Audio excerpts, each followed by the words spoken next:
Hello friends, welcome back to my YouTube channel. ಬನ್ನಿ, ಇವತ್ತು ನಾನು ನಿಮ್ಮೊಂದಿಗೆ ಬನದ ಹುಣ್ಣಿಮೆಯ ಪೂಜೆ ನಮ್ಮ ಮನೆಯಲ್ಲಿ ಸರಳವಾಗಿ ಯಾವ ರೀತಿ ಮಾಡಿದೆ ಅಂತ ಇವತ್ತಿನ ವ್ಲಾಗ್ ನಿಮ್ಮೊಂದಿಗೆ ಶೇರ್ ಮಾಡ್ಕೊತಾ ಇದ್ದೀನಿ. ಮತ್ತು ಯಾರೆಲ್ಲ ಹೊಸದಾಗಿ ನನ್ನ ಚಾನಲ್ನ ನೋಡ್ತಾ ಇದ್ರಿ, ಪ್ಲೀಸ್ ಸಬ್ಸ್ಕ್ರೈಬ್ ಮಾಡ್ಕೊಳ್ಳಿ, ಹೀಗೆ ನನ್ನ ಚಾನಲ್ಗೆ ಸಪೋರ್ಟ್ ಮಾಡಿ. ನೋಡಿರಿ, ಇವಾಗ ಮೊದಲಿಗೆ ನಾನು ಮನೆಯಲ್ಲೆಲ್ಲ ಕ್ಲೀನ್ ಅದೆಲ್ಲ ಮಾಡಿಕೊಂಡು ಸ್ನಾನ ಅದೆಲ್ಲ ಮುಗಿಸ್ಕೊಂಡು ಮೊದಲಿಗೆ ಪೂಜೆಗೆ ರೆಡಿ ಮಾಡ್ಕೊತಾ ಇದ್ದೀನಿ. ಮತ್ತು ಯಾರೆಲ್ಲ ಕೇಳ್ತಾ ಇದ್ದೀರಿ, ಇಲ್ಲಿ ಪ್ರತಿದಿನ ಹುಣ್ಣಿಮೆ ದಿವಸ ಈ ರೀತಿ ಫೋಟೋ ಮತ್ತು ಎಲ್ಲವನ್ನು ಕದಲಿಸಿ ಪೂಜೆ ಮಾಡ್ಬೋದಾ, ಕಳಸ ಎಲ್ಲ ವಿಸರ್ಜನೆ ಮಾಡಿ ನೀರೆಲ್ಲ ತೆಗೆದು ಪೂಜೆ ಮಾಡ್ಬೋದಾ ಅಂತ ಕೇಳ್ಬೋದು. ಆದರೆ ನನಗೆ ನಮ್ಮ ಮನೆಯಲ್ಲಿ ಯಾವ ರೀತಿ ರೂಢಿ ಇದೆಯಾ ಆ ರೀತಿ ನಾನು ಮಾಡ್ತಾ ಇರೋದು ಸ್ನೇಹಿತರೆ. ಕೆಲವೊಂದು ಮನೆಗಳಲ್ಲಿ ಕಳಸ ಅದು ಕದಲಿಸೋದಲ್ಲ, ಹುಣ್ಣಿಮೆ ದಿವಸ, ಅಮಾವಾಸ್ಯೆ ದಿವಸ, ಶುಕ್ರವಾರ, ಮಂಗಳವಾರ ಹಿಂದಿನ ದಿನಾನೇ ಫೋಟೋ ಮತ್ತು ಎಲ್ಲ ಪೂಜೆ ಸಾಮಗ್ರಿಗಳನ್ನೆಲ್ಲ ತೊಳೆದಿಟ್ಟಿರ್ತಾರೆ. ಆದರೆ ನನಗೆ ಹಂಗೆ ಮಾಡೋಕ್ಕೆ ಇಷ್ಟ ಆಗಲ್ಲ. ಈ ರೀತಿ ಪ್ರತಿದಿನ ಮಾಡೋಕ್ಕಾಗಲಿರು ನಾವು ಪೂಜೆ ಮಾಡಿದಾಗ ಈ ರೀತಿ ನಾನು ಕ್ಲೀನ್ ಮಾಡ್ಕೊತೀನಿ. ನನಗಂದರೆ ಇಷ್ಟ. ನನಗೆ ಹಾಗೆ ದೀಪ ಹಚ್ಚೋದು, ಹೂವು ಏರಿಸೋದು ಹಿಂಗೆ ಇಷ್ಟ ಆಗಲ್ಲ ಸ್ನೇಹಿತರೆ. ಹಾಗಾಗಿ ಇವತ್ತು ಹುಣ್ಣಿಮೆ ಆದ್ರೂ ಎಲ್ಲ ದೇವ್ರ ಸಾಮಾನುಗಳೆಲ್ಲನೂ ತಗೊಂಡು ಕ್ಲೀನಾಗಿ ತೊಳೆದು ಶುಭ್ರವಾಗಿ ತೊಳೆದು ಪೂಜೆ ಮಾಡ್ತಾಯಿದ್ದೀನಿ. ಯಾಕೆ ಅಂದರೆ ಇವಾಗ ನಾವು ಕೂಡ ಪ್ರತಿನಿತ್ಯ ಸ್ನಾನ ಮಡಿ ಉಡಿಯಿಂದ ಹೇಗಿರ್ತೇವೋ ಹಾಗೂ ನಾವು ಪೂಜೆ ಮಾಡಿದರೆ ಅದು ಪಾಸಿಟಿವ್ ಅನ್ನೋದಿರಬೇಕು. ಗಡಿಬಿಡಿಯಿಂದ ಅರಮನಸ್ಸಿಂದ ಯಾವುದೇ ಕಾರಣಕ್ಕೂ ಪೂಜೆ ಮಾಡಬಾರ್ದು ಸ್ನೇಹಿತರೆ. ಇವಾಗ ಕೆಲವೊಬ್ಬರು ಮನೆಗಳಲ್ಲಿ ಹೇಳ್ತಾರೆ, ಶುಕ್ರವಾರ ಮಂಗಳವಾರ ಕಳಸ ಕದಿಸೋದಿಲ್ಲ, ಮತ್ತು ಶುಕ್ರವಾರ ಮಂಗಳವಾರ ಪೂಜೆ ಸಾಮಗ್ರಿಗಳನ್ನು ತೊಳೆಯೋದಿಲ್ಲ ಅಂತ. ಅದು ದೇವರು ನಮ್ಗೆ ಇವತ್ತೇ ತೊಳಿರಿ ಅವತ್ತೇ ತೊಳಿರಿ ಅಂತ ಏನು ಹೇಳೋದಿಲ್ಲ. ನಮ್ಮ ಮನಸ್ಸಿನ ಇಚ್ಛೆ ಅದು. ನಮ್ಮ ಮನಸ್ಸೊಂದು ಶುದ್ಧ ಇರಬೇಕು. ಹಾಗೆ ಮತ್ತು ನಮ್ಮ ಮನಸ್ಸಿಗೆ ಅನಿಸ್ಬೇಕು ಇವತ್ತು ನಮ್ಮ ಮನೆಯಲ್ಲಿ ಪಾಸಿಟಿವ್ ಎನರ್ಜಿ ಇರಬೇಕು ಮತ್ತು ನಮಗೂ ಶುದ್ಧ ಅನಿಸ್ಬೇಕು ಅಂದರೆ ನಾವು ಕ್ಲೀನಾಗಿ ಇಟ್ಕೋಬೋದು. ಇವತ್ತೇ ತೊಳಿಬೇಕು ಅವತ್ತೇ ತೊಳಿಬೇಕಂತ ಏನಿಲ್ಲ. ಆದರೆ ನಿಮ್ಮ ಅನಿಸಿಕೆ ಏನೋ ಗೊತ್ತಿಲ್ಲ ಸ್ನೇಹಿತರೆ. ನನಗೆ ಅನಿಸಿಕೆ ನಮ್ಮ ಮನೆಯಲ್ಲಿ ಯಾವ ರೀತಿ ಮಾಡ್ತಾರೋ ಅದೇ ರೀತಿ ನಾನು ಫಾಲೋ ಮಾಡ್ತೀನಿ. ಯಾಕಂದರೆ ನಮ್ಮ ಮನೆಯಲ್ಲಿ ನಾವು ಯಾವಾಗಲೇ ಪೂಜೆ ಮಾಡಲಿ, ಶುಕ್ರವಾರ ಆಗಲಿ, ಮಂಗಳವಾರ ಆಗಲಿ ಅಥವಾ ಹುಣ್ಣಿಮೆ ಅಮಾವಾಸ್ಯೆ ಆಗಲಿ, ಎಲ್ಲ ಪೂಜೆ ಸಾಮಗ್ರಿಗಳನ್ನೆಲ್ಲ ತೊಳ್ಕೊಂಡು ನೀಟಾಗಿ ಅಚ್ಚುಕಟ್ಟಾಗಿ ತೊಳ್ಕೊಂಡು ಅರಿಶಿನ ಕುಂಕುಮ ಇಡ್ತೀವಿ ಸ್ನೇಹಿತರೆ. ಆದರೆ ನಾನು ಕೆಲವೊಬ್ಬರು ಯೂಟ್ಯೂಬರಲ್ಲಿ ಹೇಳ್ತಿರ್ತಾರೆ, ಕೆಲವೊಬ್ಬರು ಸುಮಾರು ಜನ ಹೇಳ್ತಿರ್ತಾರೆ ಅರಿಶಿನ ಕುಂಕುಮ ಇಡೋದಿಲ್ಲ, ಶುಕ್ರವಾರ ಮಂಗಳವಾರ ಹೂಗಳನ್ನು ಅಷ್ಟೇ ಕದಲಿಸಿ ಹೂ ತೆಗೆದಿಡ್ತಾರೆ ಅಂತ ಹೇಳ್ತಾರೆ. ಆದರೆ ನನಗೆ ಹಂಗೆ ಇಷ್ಟ ಆಗೋದಿಲ್ಲ. ಈ ರೀತಿ ಕ್ಲೀನ್ ಮಾಡಿಕೊಂಡ್ರೆ ನನಗೆ ಪೂಜೆ ಮಾಡಿದೆ ಅಂತ ಒಂದು ಇಷ್ಟ ಅನಿಸುತ್ತೆ ಸ್ನೇಹಿತರೆ.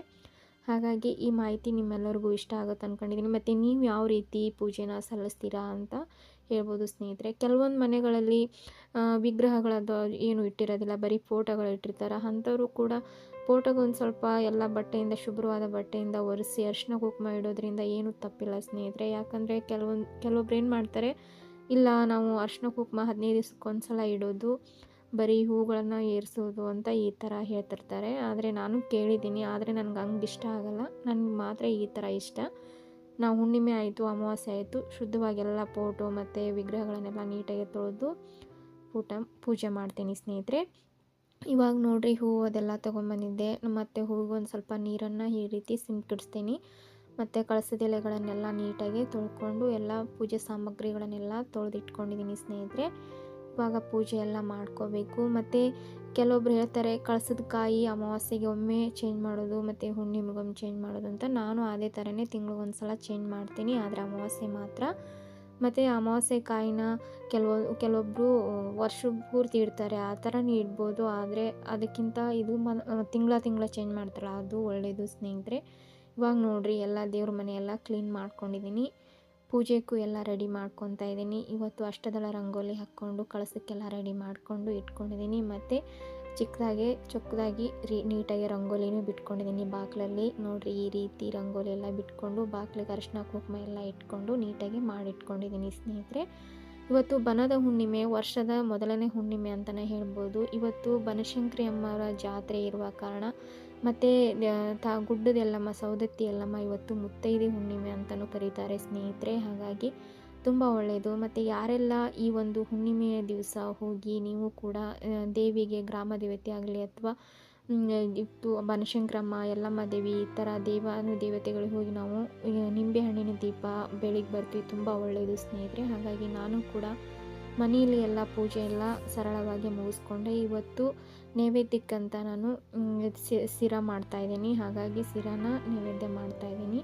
ನೋಡಿರಿ ಇನ್ನೊಂದು ಸರಳ ವಿಧಾನ, ಮನೆಯಲ್ಲಿ ಏನಾದರೂ ನಿಮಗೆ ಕೆಟ್ಟದ ಶಕ್ತಿ ಅಥವಾ ಏನಾದರೂ ನಕಾರಾತ್ಮಕ ಶಕ್ತಿ ಮನೆಯಲ್ಲಿ ಜಗಳ ಕದನ ಜಾಸ್ತಿ ಆಗ್ತಾ ಇದೆಯಾ ಅಂತಂದರೆ ಈ ರೀತಿ ಸಣ್ಣ ಸಣ್ಣ ಪರಿಹಾರ ಮಾಡ್ಕೊಳೋದು ಒಳ್ಳೆಯದು ಸ್ನೇಹಿತರೆ. ನೋಡಿ, ದೀಪ ಹಚ್ಚಿರ್ತೀವಲ್ಲ, ದೀಪ ಹಚ್ಚುವಾಗ ಸಂಕಲ್ಪ ಮಾಡಿಕೊಂಡು ಒಂದೊಂದು ದೀಪಕ್ಕೆ ಎರಡೆರಡು ಲವಂಗಗಳನ್ನು ಹಾಕಬೇಕಾಗುತ್ತೆ. ಮತ್ತು ನಾನು ಇವಾಗ ಮಂಗಳಾರತಿ ಮಾಡ್ತಾಯಿದ್ದೀನಿ. ಕರ್ಪೂರಕ್ಕೂ ಒಂದೆರಡು ಲವಂಗ ಹಾಕಿ ದೇವರಿಗೆ ಮತ್ತು ಅಡುಗೆ ಮನೆಗೆ, ನೀವು ಮಲ್ಕೊಳ್ಳೋ ರೂಮ್ಗೆ, ಬೆಡ್ರೂಮಲ್ಲಿ, ಬಾಗಿಲಿಗೆ ಎಲ್ಲದಕ್ಕೂ ಧೂಪ ದೀಪ ಎಲ್ಲವನ್ನು ತೋರಿಸ್ಬೇಕಾಗುತ್ತೆ. ಈ ರೀತಿ ತೋರಿಸೋದ್ರಿಂದ ತುಂಬ ಅಂದರೆ ತುಂಬ ಒಳ್ಳೆಯದು ಸ್ನೇಹಿತರೆ. ಮನೆಯಲ್ಲಿ ಏನೇ ಒಂದು ಕೆಟ್ಟ ಶಕ್ತಿ ಇರಲಿ ಅಥವಾ ಏನೇ ನಮಗೊಂದು ಸ್ವಲ್ಪ ಮನೆಯಲ್ಲಿ ನೆಗೆಟಿವ್ನ ಎನರ್ಜಿ ಇದ್ರೂ ಹೋಗಲಾಡಿಸುತ್ತೆ ಅಂತ ಅನ್ಬೋದು ಸ್ನೇಹಿತರೆ. ನೋಡಿರಿ, ಇವಾಗ ಬನಶಂಕರಮ್ಮನ ದೇವಸ್ಥಾನಕ್ಕೆ ಹೋಗೋದಕ್ಕೂ ರೆಡಿ ಆಗ್ತಾಯಿದ್ದೀನಿ.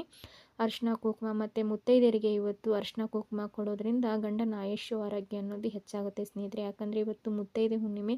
ನಿಮ್ಗೆ ಎಷ್ಟು ಜನಕ್ಕಾಗುತ್ತೋ ಅಷ್ಟು ಸಾಧ್ಯವಾದಷ್ಟು 5 ಜನ ಆಗಲಿ, 2 ಜನ ಅಥವಾ 3 ಜನ, ನಿಮ್ಗೆ ಎಷ್ಟು ಜನಕ್ಕಾಗುತ್ತೋ ಅಷ್ಟು ಜನಕ್ಕೆ ಬನಶಂಕರಮ್ಮನ ದೇವಸ್ಥಾನದಲ್ಲಾಗಲಿ ಅಥವಾ ಮನೆಯಲ್ಲೇ ಇರುವಂಥ ಪಕ್ಕದಲ್ಲಿರೋಂಥ ಹೆಣ್ಮಕ್ಳಿಗೆ, ಮುತ್ತೈದರಿಗೆ ಅರಿಶಿನ ಕುಂಕುಮ ಕೊಟ್ಟರೆ ಒಳ್ಳೆಯದು. ಇವಾಗ ನೋಡಿರಿ, ನಾನು ಬನಶಂಕರಮ್ಮನ ಜಾತ್ರೆಗೆ ಹೋಗ್ತಾಯಿದ್ದೀನಿ. ಇವತ್ತು ಬನದ ಹುಣ್ಣಿಮೆ ಆದ ಕಾರಣ ಇವತ್ತು ಬಂದು ದೇವಿಗೆ ನಿಂಬೆಹಣ್ಣಿನ ದೀಪ ಹಚ್ಚಿ ಬಂದ್ರಾಯ್ತು ಅಂತ ಬಂದೆ. ತುಂಬ ಅಂದರೆ ತುಂಬ ರಶ್ ಇದೆ ಸ್ನೇಹಿತರೆ, ತುಂಬ ಗದ್ದಲ. ಅದರಲ್ಲೂ ನನಗೂ ತುಂಬ ಖುಷಿ ಅನ್ನಿಸ್ತು. ದೇವಿದು ಒಂದು ಸ್ವಲ್ಪ ತೇರು ಎಳೆದು ತದನಂತರ ದೇವಿಗೆ ಬಾಳೆಹಣ್ಣು ಒಗಿತಾರೆ. ಆ ರೀತಿ ಬಾಳೆಹಣ್ಣು ಸಂಕಲ್ಪ ಮಾಡ್ಕೊಂಡು ಹೋಗೋದು. ತದನಂತರ ನಿಮ್ಗೆ ಎಷ್ಟು ಸಾಧ್ಯನೋ ಅಷ್ಟು ನಿಂಬೆಹಣ್ಣಿನ ದೀಪ ಹಚ್ಬೋದು. ನಿಮ್ಮ ಆಸೆ ಆಕಾಂಕ್ಷೆಗಳೆಲ್ಲ ಈಡೇರುತ್ತಂತಲೇ ಹೇಳ್ಬೋದು ಸ್ನೇಹಿತರೆ. ಯಾಕಂದರೆ ಇವತ್ತಿನ ದಿನ ಹೊಸ ಹುಣ್ಣಿಮೆ ಅಂತಲೇ ಹೇಳ್ಬೋದು. ಯಾಕಂದರೆ ವರ್ಷದ ಮೊದಲನೇ ಹುಣ್ಣಿಮೆ. ಇವತ್ತಿನ ದಿನ ಚಾಮುಂಡೇಶ್ವರಿ ಆಗಲಿ, ದುರ್ಗಾ ಪರಮೇಶ್ವರಿ ಆಗಲಿ, ಇಂಥ ಸನ್ನಿಧಿಗಳಿಗೆ ಹೋಗಿ ನಾವು ದೀಪ ಹಚ್ಚೋದ್ರಿಂದ ತುಂಬ ಒಳ್ಳೆಯದು ಸ್ನೇಹಿತರೆ. ಮನೆಯಲ್ಲಿರೋಂಥ ಏನೇ ಒಂದು ಸಮಸ್ಯೆಗಳಿದ್ರೂ ಪರಿಹಾರ ಮಾಡ್ಕೋಬೋದು.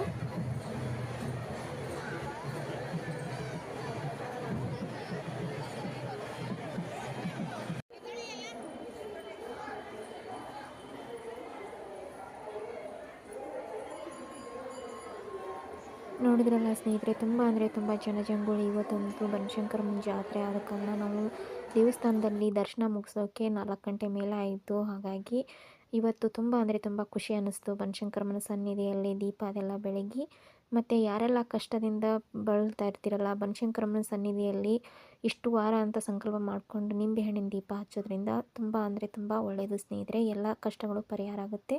ನೋಡಿದ್ರಲ್ಲ, ಪಕ್ಕದಲ್ಲಿರೋಂಥ ಅರಳಿ ಮರಕ್ಕೆ ಹೋಗಿ ದೀಪ ಎಲ್ಲ ಹಚ್ಚಿ ನಾಗರಕಲ್ಲಿಗೆ ಪೂಜೆ ಮಾಡಿಕೊಂಡು ತದನಂತರ ಪ್ರಸಾದ ಸ್ವೀಕರಿಸಿ ಮನೆಗೆ ಸಾಯಂಕಾಲ ಬಂದ್ವಿ. ಇವತ್ತಿನ ವ್ಲಾಗ್ ಇಷ್ಟ ಆದರೆ ಪ್ಲೀಸ್ ಲೈಕ್ ಮಾಡಿ.